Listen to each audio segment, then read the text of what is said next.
Okay,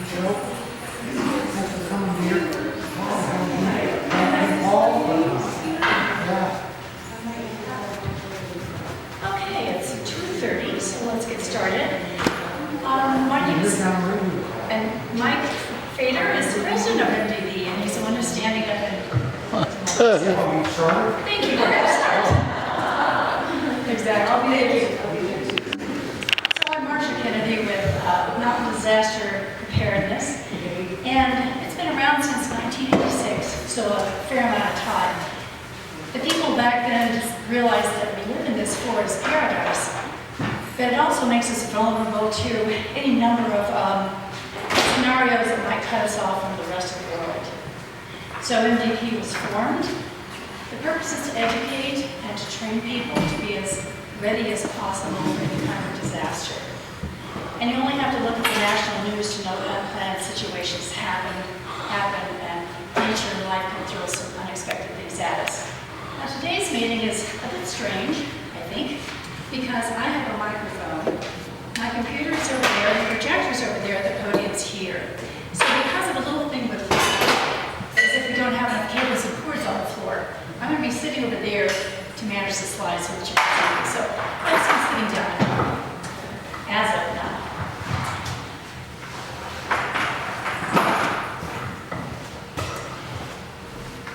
Okay, of course, you know, all major disasters that could befall us. The one that's sitting out there, everybody says it's inevitable to have a major earthquake someday because that North American and Pacific tectonic plates are sliding past one another. And most disasters actually come as surprises, like the one that we had on Valentine's Day of 2019, when two of the roads, of our roads off the hill, literally washed away. And last year in Pine Cove, there was a full propane truck that backed up, hit a tree, and knocked off the worst spigot that it could have possibly done. And so propane began to spill out.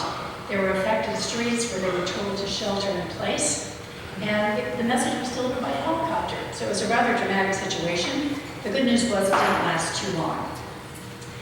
And speaking of shelter in place, that's what we're going to be about today, sheltering in place. If there's a fire and we are told to evacuate, that's not negotiable, we leave. But this is all about sheltering in place, of which there probably will be ample opportunity. And the main theme today is that nobody likes being caught unprepared. I mean, how many times in our own lives have we said even out loud to ourselves, oh, if I only knew, or if somebody only told me. So today we're going to talk about how to help in one of these areas, and that is to organize a neighborhood emergency response meeting and plan. Now, IDLL is very fond of acronyms. In our little tiny phone book, 2 pages are devoted to acronyms. And so if you like that kind of thing, I do have a name for your possible neighborhood groups. The Neighborhood Emergency Situation Team, or NEST. So you could be the Tollgate Nest, you could be the Franklin Nest, and you know, use it or don't, as you wish, of course. Now, Doug Austin always said that our neighbors are our 911. And after any kind of a disaster, the emergency responders, whether it's fire department, CHP, sheriff, ambulance, they're going to be stretched way too thin to help everybody who's needing help. And so the neighbors are going to be the best bet for so many people out there. And the purpose of today is to empower ourselves to be as self-sufficient as we possibly can after a disaster. So in your handout, this is kind of what starts with what you have in hand, how to organize a meeting for your neighbors, and then what to do in that meeting. And I would ask you if you wouldn't mind holding questions until the end. I think that'll make things go a little bit more smooth. List in the handout. And everything that I'm talking about is described in the handout, and some of it's in more detail. So don't worry if it seems a little bit like, you know, list after list. As an organizer of your neighborhood group, you're going to invite neighbors to your home for about a meeting that lasts about an hour and a half. And then we're going to talk about what you're going to do with that meeting. First of all, you define your neighborhood. 20 houses-ish is about a good number. It can be less, it can be more. I did a meeting, let's see, I did a meeting last week in our neighborhood, and we are covering 30 houses, which is quite a handful, except that 10 of them, we couldn't find any contact whatsoever. The people are never there. And so we, in essence, are also dealing with the 20 houses in our neighborhood. Now, the next thing is where to hold the meeting, and that's pretty easy. Wherever there is enough seating, if you're going to have it outside, just, provide a shaded area for everybody. Google Maps makes, thank goodness we don't have to draw these anymore. Google Maps really helps out because you can zoom in, and if you zoom in far enough, you will see the addresses on these houses on your street. So you'll want to take a screenshot of the map of your road or street. If you don't know how, just ask somebody. Somebody will know how to do that and help you. And this is the one that I use for our 2 streets. We have 2 streets that just seem logical to put us together. It seemed, not logical to break us apart. What you're going to do on that map, because these street numbers are very light from Google, so you're going to take a pen with a dark colored ink, write the address on each house, and then in some kind of order that makes sense to you, number them, because that's going to be important later. It's going to be important on the contact sheet. And you're going to start on the left column, number each line, and then that number corresponds to the number of the house on the map. Does that make sense to everybody? Okay, good. And then you send out invitations. The invitations are in your handout. You can just copy them, fill them out, cut them apart, and you're going to give one to every house that you go to. Canvassing in person is the best way to do it. As I found out when I was canvassing my own neighborhood, it's also a great exercise. Two driveways in particular were their own cardio stress test. And if you come across a situation, or when you find a neighbor home, you can always ask them about other neighbors that you can't locate. Do you know their name? Do you know, are they part-time? Do you have their, their email, anything like that? You collect information from wherever you can get it as you go along. And you ask each neighbor to please fill in their information on the contact sheet. So you've numbered their house, you have their address, and they just fill in their name, email, and all the other contact information. Next. Send a reminder, maybe 5 days ahead of the meeting. And if you have the capability for doing Zoom, you might want to offer that as a possibility for people who would like to attend but just physically cannot. You are going to make a copy for each neighbor of your neighborhood map. And the OK, I love this. The OK help signs. Okay. You're going to make a copy of these 2 signs. I'll show you now. OK and help. One is on each side of it. If you can get colored cardstock to use, it's really nice. But otherwise, just use white paper. It'll work also. But that's what you want to do, is produce one of these for each neighbor.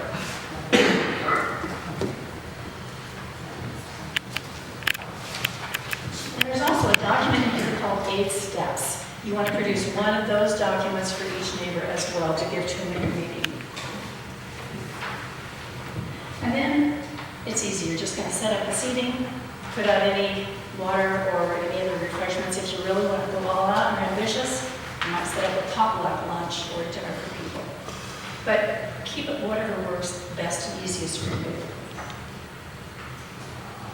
And then start the meeting. Introduce yourself, maybe some background on why you think disaster preparedness is important, background you have with it, anything that you think is interesting that might be relevant to that meeting. And then ask each of your neighbors to do the same thing. And then give some sort of introduction into emergency preparedness. Use your own words of why it's important, or you can always read the verbiage that's provided in your handout. So the meeting objectives, and there are 5 of them, and I'll just let you read them with me. Learn the easy things to do right now. Find the skills and equipment that each neighbor has. Number 3 is propane tank location. You want everybody to mark where their propane is. 67% of house fires after disasters start because of leaking gas. So you want to get those shut off as quickly as possible. And number 4, complete the contact list. There may be things missing, or there may have been one person that you met at a house and they didn't have all the information of their spouses or their partners, telephone number, whatever. Fill in anything that's missing at that point, and everybody fills it in together. And the easy things to do right now, the easiest of all is stash some stuff under the bed. Just for curiosity, how many people have some emergency anything stashed under your bed? Oh, I am so impressed. You guys are so good, yes. I brought my kit today to show you because I do have an old pair of shoes with sturdy soles under the bed. And if you don't have an extra pair, take a look at the Help Center or at our thrift barn, because you can probably pick up a pair there, for not too much. The bicycle helmet okay, I do not have that yet, but I'm going to get it. Leather work gloves are a great thing to have. All this stuff is to prevent you from being hurt by whatever is cracked or broken around you. A flashlight or lantern. I love this particular kind because it pops up, it comes on, it has different colors, and it flashes and does so many good things. I also have just a flashlight, small. And the other thing that's extremely important in that kit is to have the batteries for everything, because you can't depend on something and then have it go out because of lack of batteries. And happily, the batteries nowadays last about 10 years, so that's even better. I do have a radio. It does all kinds of what I consider fancy stuff. It's probably just very plain, but it has different stations that it can go to. And because I really don't know very much about it, I brought the instructions. They're in the back also. And in addition, I have a whistle. It's a very practical thing to have because there are times when the human voice is just not very strong. And sometimes the shrill sound of a whistle can attract attention where shouting perhaps does not. So these are the simple things to put under the bed. 8 steps, that document, because the thing of it is, as we all pretty much know, if a traumatic event happens, sometimes we just don't think it's clearly as we would normally in our lives. So to have a list sitting there to look at and say, first I do this, second I do that, can be very reassuring. And the OK Help sign, you want to put that in place. That's an easy thing to do before anything happens. You want to paper clip 2 Band-Aids to it, and then either thumbtack it or push pin it to someplace near your front door or window, maybe behind a curtain, maybe in a coat closet, something of that sort, where you can get to it. The idea will be that it's visible from the front of the house. And more suggestions are to get involved with Community Emergency Response Team, which is known as CERT. They are just an excellent training program. They are a FEMA program, and the instruction across the United States is all consistent. The other one is to be 2 weeks ready. And the state of Washington, I talked to some folks there, and their entire state, they would like all their residents to have 2 weeks of everything: food, water, and medical necessities. So if the entire state is going for that, you kind of got to think, maybe that's really an important thing that we should all be doing.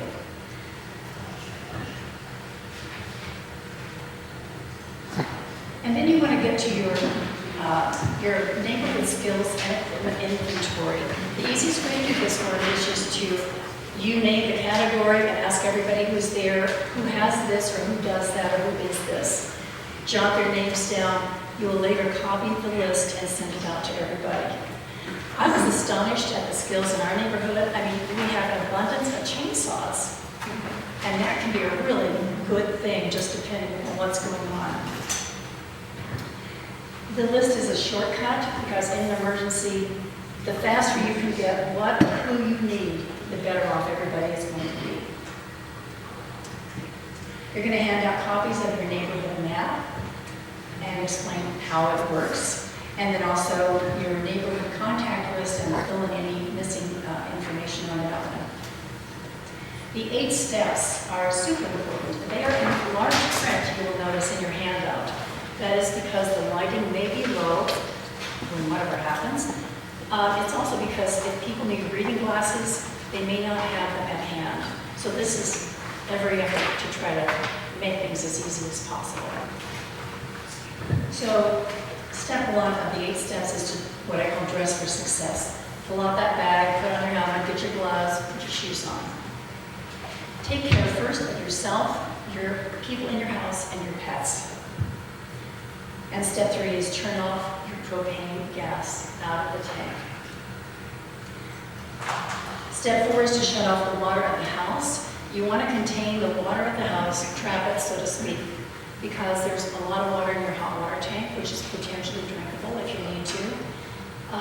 If there's a break in the water pipe down the line, you don't want any dirt that gets into that, or pollutants, to get into that and then come into your house and ruin your water supply. So you want to turn off your water, the water main. Use your Band-Aids. That's why they're there for, to attach the OK sign or the help sign to your window. Obviously, if you're okay, you put the OK sign up. If you're able and need help, put the help sign up. If you are unable to put anything up, that will be the signal for the teams out canvassing to come and take a look and check on them and see what's going on.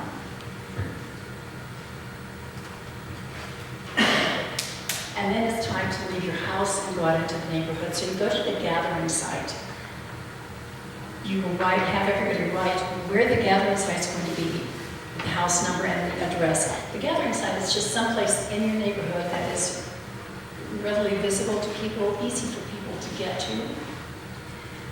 And at that site, you're going to form teams. Team 1 is going to listen for news. Usually if they've got a radio, they're going to listen for some kind of news. They may be able to talk to people on the outside. Team 2 shuts off the gas lines of neighborhood houses that are not already shut off, for all the reasons we talked about to save us all from a fire. Team 3 checks on houses not showing the OK sign. And that gets a little tricky, because if there's someone inside and they are injured, you have to make a decision on whether you can safely move them to the hospitality house or whether you need to leave them in place, and ideally somebody stays with them until they can get help. And then you need to use any phone, 911, landline, anything you can get your hands up to call and try to get help for them. Team 4 checks on neighbors with special needs or situation. And teams 3 and 4 are going to encounter people who cannot or just do not want to be alone. And I think if we reflect on any traumatic situations in our own life, what we want to do when something traumatic happens is be with other people. So in every neighborhood group, it is ideal if someone offers their house or houses to be a hospitality house, a place where others can come and be together. And honestly, it may be pulling food and eating together, and even, sleeping bags and sleeping together, in the same house, that is. And let's see, on the bottom of your 8 steps, there's also a little bit about an ideal future scenario and a radio communications group. I want you to just kind of hold that thought in the back of your head. We'll get to that in a minute. And then step 8, after your team has completed its work, go back to the gathering site because you're going to share with everybody what you found, what you observed. And then that is, yay, the end of your meeting. You email documents that have changed, email them out to everybody, and then figure out some way to kind of keep people involved, to keep interest sparked, either monthly or quarterly or semi-annually or annually, something like that. You can send out a newsletter. Our group is going to have a meeting in 3 months in October. And I imagine we're going to share some of the, the coolest stuff that we found that we think we're going to have in our houses. And you can have a potluck if you want to. Whatever you want to do is good. Just, just to keep your neighbors together.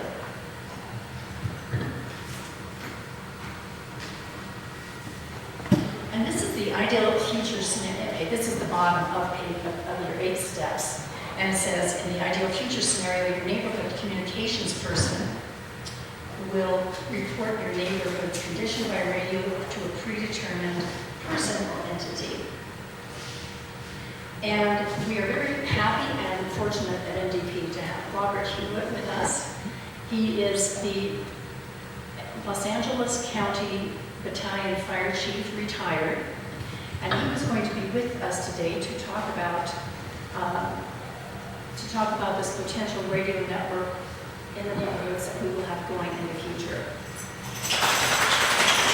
However, just before I left, he sent me a text and it says, I was on duty at the ranger station when the fire at Fern Basin Campground started.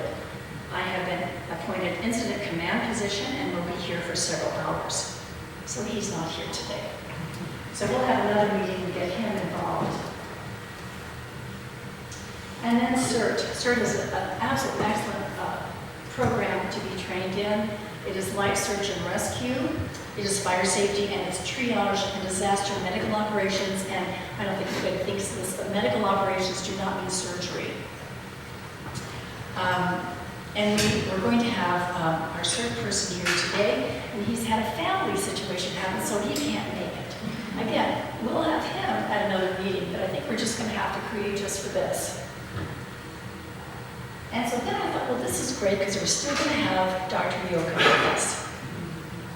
And again, we are very, very, very grateful to have Richard Yoka with us. He's a retired doctor.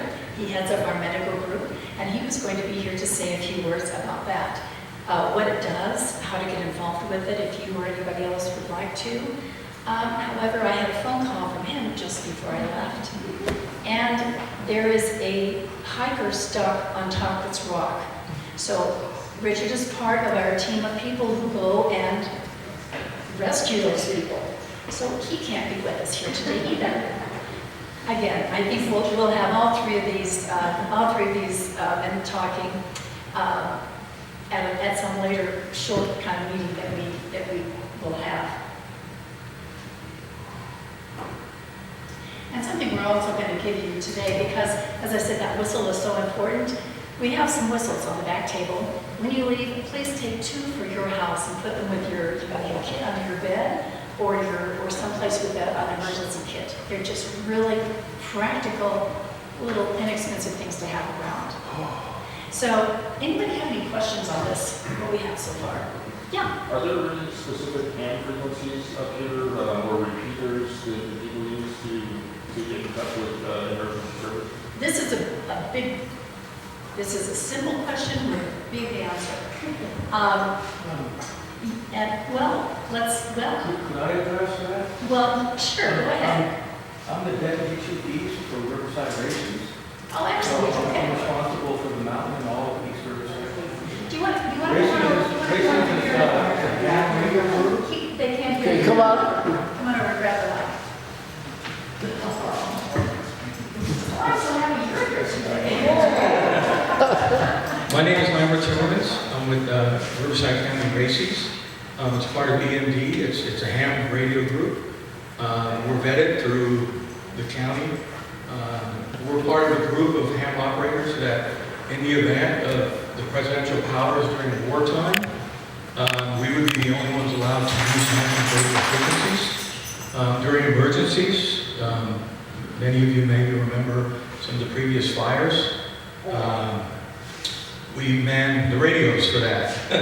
I spent 3 days during the last one, Cranston. During Cranston, I spent 3 days when the EOC was in the basement in Riverside County, the county building. It's now moved. It's moved. Step back and say what RACI stand for, Yeah. and also EMD, just in case. Okay. Is everyone familiar with EMD? Emergency management? These are more these wonderful. So emergency management is the county level of FEMA for Riverside County. RACES is a group of ham operators who work for the county through EMD. We're vetted. We're actually, we have to go through fingerprinting and background checks and everything else. So it's not like other groups of ham operators. During an emergency, it would be asked that you don't get on the repeaters. What about for listening? I'm sorry? What about just for listening? Oh, for listening, absolutely. Absolutely. And there's a whole list of repeaters. If you want, I can get with you on that, or we can talk about that. There's also a ham radio club up here. It's a Mountain High Radio Club. I'm a member of that club. If you're interested, give you information on that, anyone else that wants to know about that. If you drove past my house, you would know it was mine, because I have lots of antennas on the roof and everything else. And she calls them keep beacons. We're trying to get more equipment up here for races, for official. Usually what we've done in the past is brought equipment up during the events. We're trying to get more equipment up here permanently stationed. So I'll get you more information on that afterwards. Is that the one at the Middle Ridge Winery that meets? We meet, yeah, Middle Ridge, yeah, Chris, the owner, he's an avid ham radio operator. I don't know if ham radio is his hobby or talking is his hobby on the radio. That's always a good question for ham operators. Some people like to talk and others just like to do it. No, he likes both. In town now. You can, I'll recommend testing in town, so you don't have to go down the hill. Oh, okay. She's bringing up a good point. We have enough VEs on the mountain now. When we have enough people, we offer testing. So if you don't have your ham license, you can get it. It's the equivalent of getting your driver's license. It's not impossible. There are a few questions that are trivia kind of things, and then others are, once you start reading the materials, they're pretty obvious. It's about 40 questions that you have to answer on the test to get your license to where you can actually use a ham radio. They're not difficult. And about $15 total. There's always a fee, right? But it's, We also have a GMRS repeater here on the mountain. Anyone familiar with GMRS?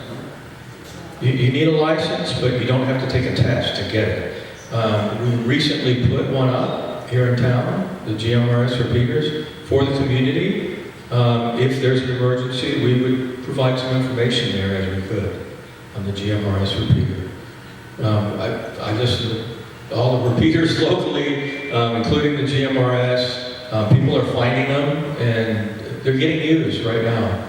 Not necessarily for emergencies, but for a lot of people come through on the trails, and they want to use them, or they're here with their family visiting, and they're talking to each other across town using the radios, which is also okay.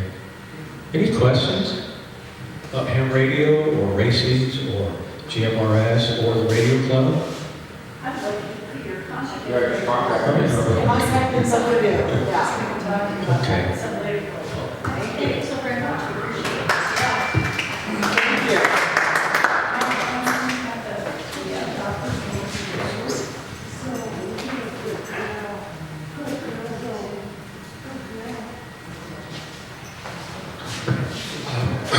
Thank you all for coming. This program that Marsh is talking about is something that we want to do for years, and we never had the volunteers to initiate it, and thank goodness we do. Marsh has taken this on as kind of her own personal passion, but it dovetails in to what our organization has been doing for a long time with our disaster aid stations, with our CERT community. We mentioned Robert Hewitt in our communications group, and Marcia, as this develops, we've got additional radios. So if you've got somebody that's going to be a host, we'll get them a radio so they're linked in with us. We've got about 60 of them on the hill, and they're our eyes and ears. Richard Yoakum, who's up on a mountain trying to save somebody today, he heads up our medical group. If you know anybody with any medical expertise, retired or active, please let us know. We need more help. We've got an advanced treatment area here at Town Hall. All of our supplies are in the basement. This is where they would bring people that are more severely injured, and goes beyond just first aid or disaster administration. So anyway, thanks, Mark, for what you're doing. One little precaution: before you turn off your propane, talk to your propane provider, because if you turn it off, they have to come out and relight all your piles. So just a precaution: if you smell it, turn it off. If not, talk to them before you do. Thank you very much. Yeah, and we'll get this propane deal resolved. We'll let you know whether, I I think it's a matter of how desperate the situation really is, you know, how serious the disaster is. So, anyway, any more questions from anybody? You've been a fantastic audience. Thank you so very much for coming. Oh, I'd like to okay. know if there's any more information on CERT training, how to get it. I have a lot of fire department, does, every couple of months, I have a lot of fire department. I have a lot of fire department right around the corner. If you call them and ask them, they do CERT training every few months, every 3 months or so. Like, It's long, It's overdue. fire season's 24/7, so. What I suggest is give me your name and contact information. We will let you know when CERT training's going to happen next. And I'm working to get another person CERT trained potentially. Yeah, Does the Pine Cove Fire Department No. hold, so it's down here? I know. just on the web, yeah. All right, again,